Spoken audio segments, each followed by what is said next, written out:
Nous sommes avec Elisabeth Lévy, Georges Fenech, Vincent Hervouet, Philippe Guibert, Gauthier Lebret. Et c'est vrai que c'est passionnant d'essayer d'expliquer, comprendre et faire ce matin, et puis d'entendre également les réactions. Alors les résultats définitifs peut-être, parce qu'ils ont quand même un peu évolué par rapport à hier soir. Les résultats en France, c'est 31,3 pour le Rassemblement national, donc qui réalise évidemment son meilleur score dans une élection nationale. C'est 14,6. Donc vraiment au coude à coude, Valérie Hayé et Raphaël Glucksmann. C'est Manon Aubry qui termine à 9,8. C'est François-Xavier Bellamy à 7,2. C'est Marie Toussaint à 5,5. Et c'est également, nous allons voir Marion Maréchal qui est à 5,4. L'événement d'hier soir, c'est évidemment Emmanuel Macron qui a annoncé la dissolution. Je vous proposais d'abord de voir le tweet qu'il a écrit ce matin, le président de la République. Certains imaginent que c'est un coup de chaud qui lui a pris à l'étude des résultats. Non. C'est une stratégie, ou en tout cas c'était une possibilité qui était en place depuis de nombreux jours, que certains lui proposaient, Gauthier Lebret, on peut le dire. Certains lui ont vendu cette idée-là. Ils lui ont vendu cette idée-là, et c'est là que ça peut être un peu, comment dire, non pas compliqué, mais ils lui ont vendu cette idée-là pour le sauver lui-même. Ils lui ont vendu les effets positifs de la cohabitation pour François Mitterrand comme pour Jacques Chirac. Que pendant 3 ans, c'eût été très difficile, et que là, il sortira en meilleure position. Alors l'Élysée dit ce matin, on peut gagner. Voilà, c'est un élément de langage. Il faut sauver Emmanuel Macron. Ils ne le diront pas comme ça, parce qu'autrement, ça voudrait dire on a fait la dissolution pour Macron. Enfin, tout le monde a été surpris hier de ce choix de dissolution.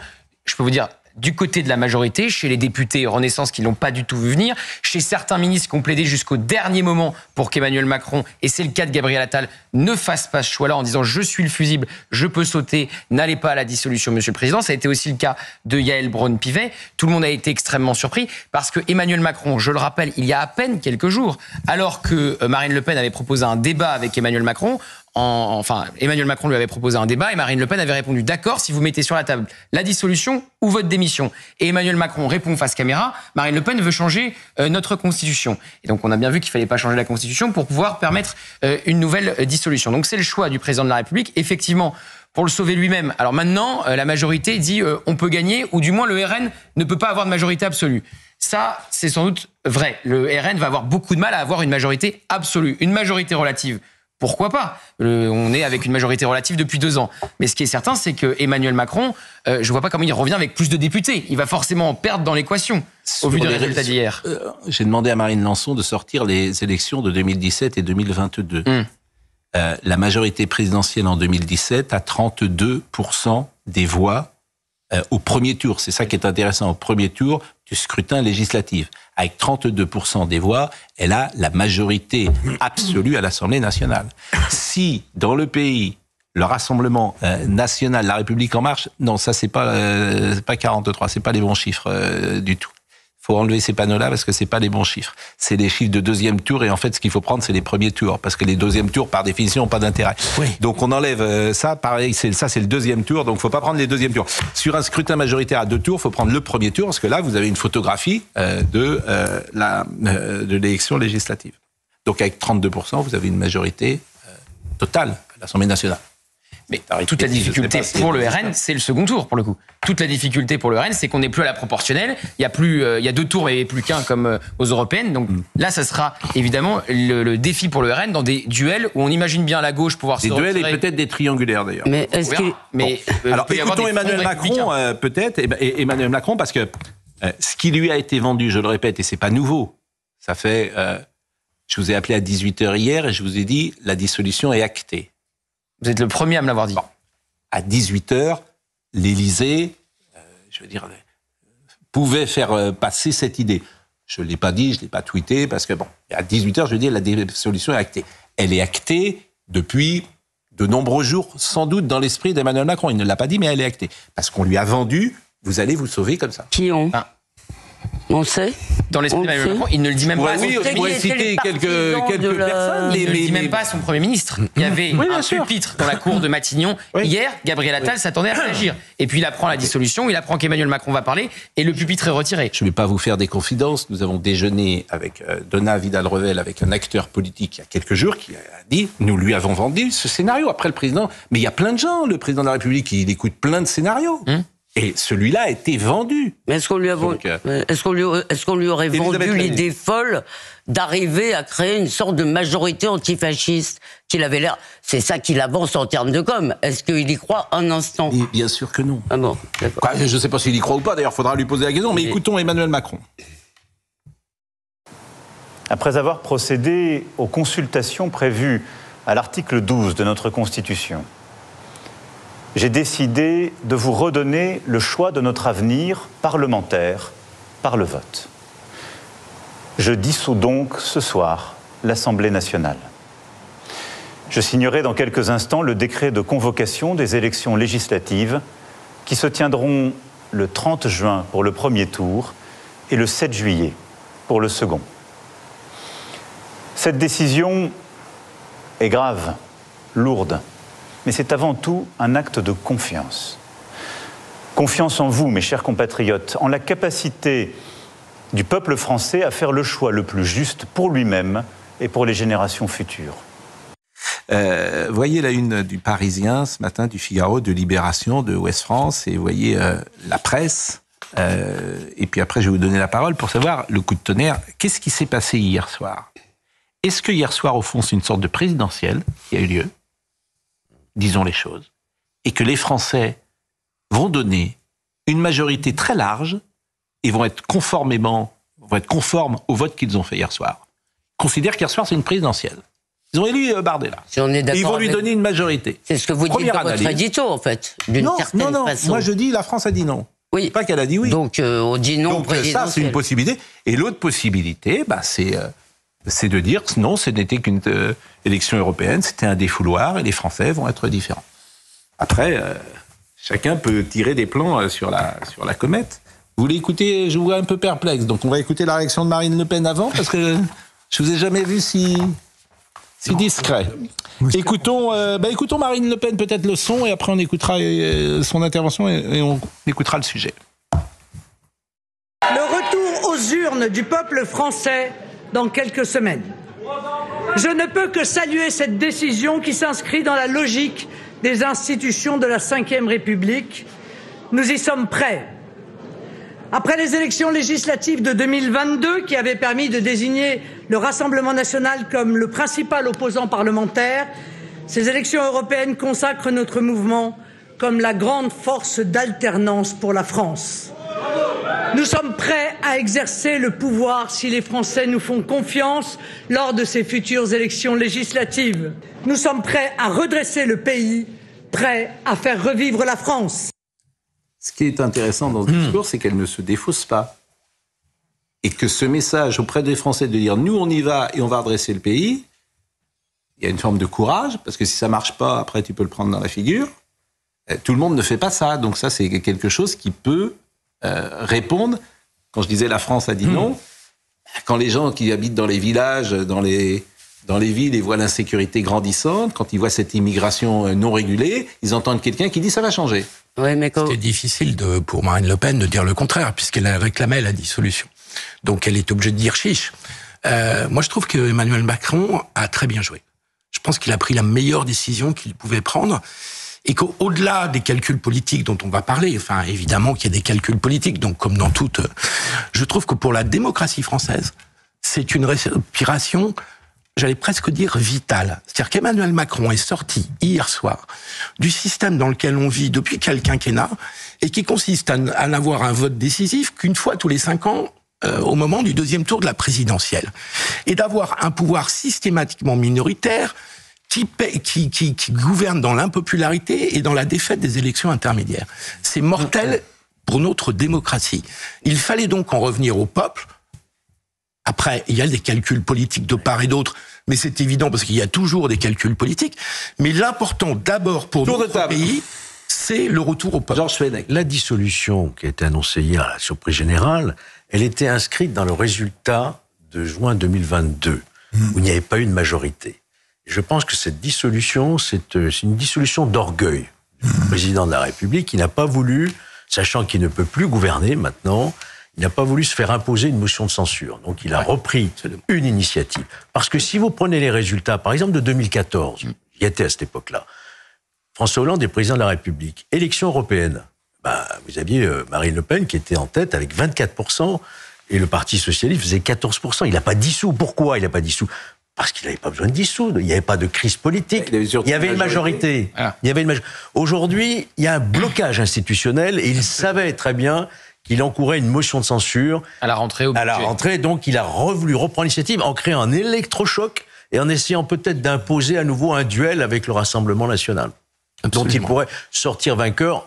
Même s'il y a une précision que j'ai entendue hier soir, il n'y aurait pas de candidat de la majorité présidentielle contre l'arc républicain. Mais ça veut dire quoi ? Ça veut dire que si Raphaël Glucksmann se présente dans une circonscription, il n'y aura pas de... Contre les sortants, je ne serais pas pour Raphaël Glucksmann. Et ça, c'est très intéressant parce qu'ils n'ont pas tous la même définition. Stéphane Séjourné, évidemment, il entend exclure LFI et le Rassemblement national de l'arc républicain. Je vous rappelle que Gabriel Attal, et pour l'avoir croisé il y a encore quelques jours, avait dit que l'arc républicain, c'était l'ensemble de l'Assemblée nationale. Donc là, oui, c'est pour les sortants. S'il n'y a pas d'accord NUPES, Olivier Faure vient de proposer le Front populaire. Mais on voit mal comment LFI et le PS vont se réconcilier après les mots terribles qu'ils ont échangés pendant la campagne des Européennes. Hier encore, place de la République, Raphaël Glucksmann était hué, insulté par les militants de la France Insoumise. Mais vous blaguez. Bon, Elisabeth Lévy. Non, je ne blague pas du tout. Et Elisabeth Lévy. Et là, pour le coup, je rejoins ce que vous dites, Pascal, en général. Ils vont y aller. Ils ont 3 jours. Ça a commencé hier soir. Ça a commencé hier soir. Les militants scandent le grand air de la bête immonde revient, nous devons nous unir. Et alors, bien sûr, ils ont eu les partisans de Raphaël Glucksmann, mais même Glucksmann a appelé à l'union. Je veux dire, Olivier Faure a fait. Donc vous pensez que Glucksmann et Mélenchon vont s'allier ? Mais j'ai entendu quelqu'un ici dire ils iront à Canossa. Oui, non, mais moi, je le disais, c'est à Olivier d'Artigol, mais je le disais, convenez que ça va être compliqué. En 48 heures. En 48 heures. On est d'accord, en 48 heures. Moi, pour un accord législatif avec des candidats uniques. Prenons le pari. Mais en tous les cas, ce qui est sûr, c'est que, si vous voulez, on va nous rejouer et donc ancrer encore plus. Oui, mais ça marche plus. L'ère de. Mais vous voyez bien que c'est ce qu'il a commencé à faire hier. Oui, mais ça marche pas. Et donc il peut continuer, mais ça marche pas. Le principal enseignement d'hier, c'est que les arguments moraux, ça ne marche pas. Ça marche pas, parce que personne ne croit une seconde que Jordan Bardella soit d'extrême droite. Oui. Voilà, c'est pas le mot. On peut ne pas être d'accord avec lui, mais non, mais sur l'extrême droite, il faudra un jour qu'on nous dise. C'est ce que j'allais dire. J'allais dire, est-ce qu'à un moment, que ce soit pour des médias d'ailleurs, ou que nous on est traités à causeur d'extrême droite, ou pour des partis, etc., est-ce qu'on va à un moment pouvoir remettre en cause ce mot qui, je veux dire, pour des électeurs aussi, il y a des électeurs de... Les Français l'ont remis en cause. Les Français, ils ont dit non hier soir à l'espace médiatique. Ils sont plus fracturés. J'en parle matin. C'est pas les Français. C'est ce que je voulais dire à propos de votre édito. Il n'y a pas tous les Français. Ah oui, ils sont plus fracturés que ça. Manon Bricq gagne des eurodéputés par rapport à l'élection précédente. Mais d'abord, vous avez raison, c'est plus compliqué que ça. Mais une majorité de Français. Une majorité relative. Oui. Il y a une chose qui n'a pas été dite, parce que il n'y a pas 50% de la population qui a voté. Moi qui ai un peu d'expérience de campagne, je ne sais pas comment on fait campagne en 20 jours. Je ne sais pas. Attendez, vous avez la commission d'investiture qui doit se réunir. Vous avez chaque candidat qui doit désigner un mandataire financier. Vous avez des postes budgétaires qui sont lourds, comme les affiches. C'est un poste de peu près 10 000 euros. Il y aura les cotisations, il y aura la campagne proprement dite. Je ne sais pas comment, en 20 jours, on va boucler une campagne. Oui, mais il se trouve que ça va se faire. Donc, vous savez pas, mais vous allez apprendre parce que ça va être comme ça. Oui, mais c'est dans une précipitation. Mais c'est ce qui s'est passé en 86. Pardon, en 97. Et en 80, c'est ce qui s'est passé. Quand François Mitterrand est élu le 10 mai, vous avez une majorité. Enfin, c'est arrivé de nombreuses fois. Non. Dites pas non. 20 jours. En 20 jours, de la même manière, puisque François Mitterrand... En 81, tout le monde est prêt. La seule chose... La personne n'est prête, là. En 81, oui, mais ça fait partie du pari. Vincent Herouet. Mais Vincent Herouet, la question que vous devriez vous poser, vous, de droite, c'est est-ce que l'union des droites doit exister? Marine Le Pen a dit non. Mais les réponses ont été données hier. Hein. Non, mais oui, mais la Marine Le Pen a donné, mais les LR, et j'ai entendu la première chose qu'a dit M. Ciotti, c'est il n'y aura pas d'alliance. Ouais. Eh ben, mourrez tout seul. Qu'est-ce que vous voulez que je dise ? Mourrez tout seul, puisque les électeurs vont vous dire, ils veulent l'union des droites, les électeurs. Ils le veulent. Parce qu'effectivement, et c'est ce qui se passe en Italie avec Mme Meloni, parce que vous le vouliez ou non, il y a des passerelles entre les LR, entre le Rassemblement national et Reconquête. Et j'observe d'ailleurs que Reconquête a demandé l'union des droites. Oui, bien sûr, ils ne l'ont pas obtenu. Hein. Bien sûr, ils ne l'ont pas obtenu. Ils ont des divisions en interne aussi, c'est compliqué. Mais il y a toujours des divisions. Ça s'appelle le programme commun de la droite. Il y a eu le programme commun de la gauche. Non mais... qui a existé, non, mais en interne, et il pourrait avoir un programme commun de la droite.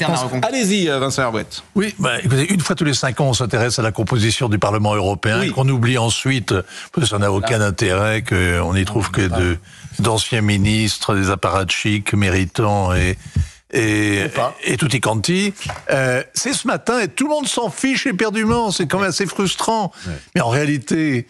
toute l'Europe, toute l'Union européenne a renforcé, la droite est renforcée partout, pratiquement, et l'ultra-droite émerge partout. L'ultra-droite, appelez ça comme vous voudrez d'ailleurs. Mais la majorité souverainistes, nationalistes. On aurait dû dissoudre le Parlement européen. La majorité n'ont jamais été aussi fortes. Oui, mais il n'y a qu'en France, et depuis le début d'ailleurs, depuis 40 ans, c'est la première fois que ça provoque un séisme dans l'un des pays membres de l'Union européenne. En Allemagne, donc, non, là. Il y a un désaveu... Pardon ? Mais qui a la majorité aujourd'hui ? Non, en Allemagne, Scholz n'a pas imaginé un instant, qui a été désavoué hier d'une manière aussi lourde qu'Emmanuel Macron, il n'a pas envisagé un instant de se venger sur le Bundestag de ce qui venait de lui arriver au Parlement européen, alors qu'il aurait pu, parce qu'il peut dissoudre... Qui a la majorité aujourd'hui au Parlement européen ? Le PPE, c'est plus que la dernière fois. Rien ne change. Le PPE, avec les sociodémocrates et avec les libéraux, formera une majorité qui continuera à gouverner. Donc le vote français n'est pas le vote allemand, n'est pas le vote... La seule question étant, est-ce que Mme von der Leyen parviendra à se maintenir à la tête de la Commission ? Ce qui n'est pas dit. Alors là, il y a toutes sortes de marchandages en cours. Donc ça ne change rien. L'Europe est toujours aussi puissante. Elle a poussé, ça a poussé à droite. Le centre droit et le centre gauche en Europe sont toujours aussi puissants, le centre droit étant encore un peu plus puissant, étalonné par une droite de conviction, une droite ultra, une droite dure, une droite souverainiste, une droite populiste, une droite qui pue des pieds, comme vous voudrez, qui est beaucoup plus forte qu'elle l'était auparavant. Mais cette droite partout, presque partout. Cette droite populiste elle est première en France, en Italie, en Hongrie, elle est deuxième en Allemagne, au Portugal, en Pologne. Et alors pourquoi le PPE est en tête Parce qu'il a aussi gagné un peu plus. Parce que la gauche se rétracte. Oui, les écolos. Les écolos sont les élections. Mais les écolos, c'est très intéressant. Pourquoi les écolos ? Parce que tout le monde a compris que les folies écologiques, quand je parle des folies écologiques, je veux dire, les gens, ils n'en veulent pas. Il y aurait de la place, évidemment, pour des mesures écologiques. Ils perdent un tiers. Mais ils sont à 5 points. Pourquoi ? Parce que ces gens... C'est toute l'Europe. Mais bien sûr. C'est un échec total. Mais Jadot avait fait 13. Le nucléaire en 2019. Exactement. Le nucléaire, les éoliennes. J'ai reçu monsieur et la hausse des prix. Je veux dire, en fait, il y a juste à écouter les gens. Je vous assure. T'as pas besoin de beaucoup d'études. Tu vas dans la rue, tu vas à la Baule et tu demandes aux gens ce qu'ils pensent des éoliennes. Alors la Baule, t'as juste à ça. Forcément représentatif de tous les pays. Pour les éoliennes, si. Mais si.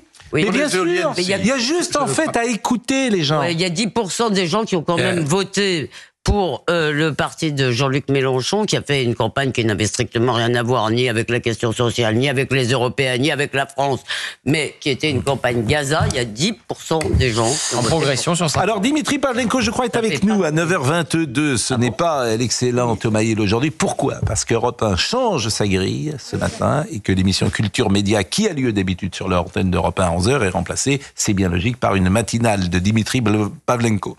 Qui déjà, cher Dimitri, vous êtes avec vous ? On me dit déjà que vous avez reculé vos vacances, cher ami.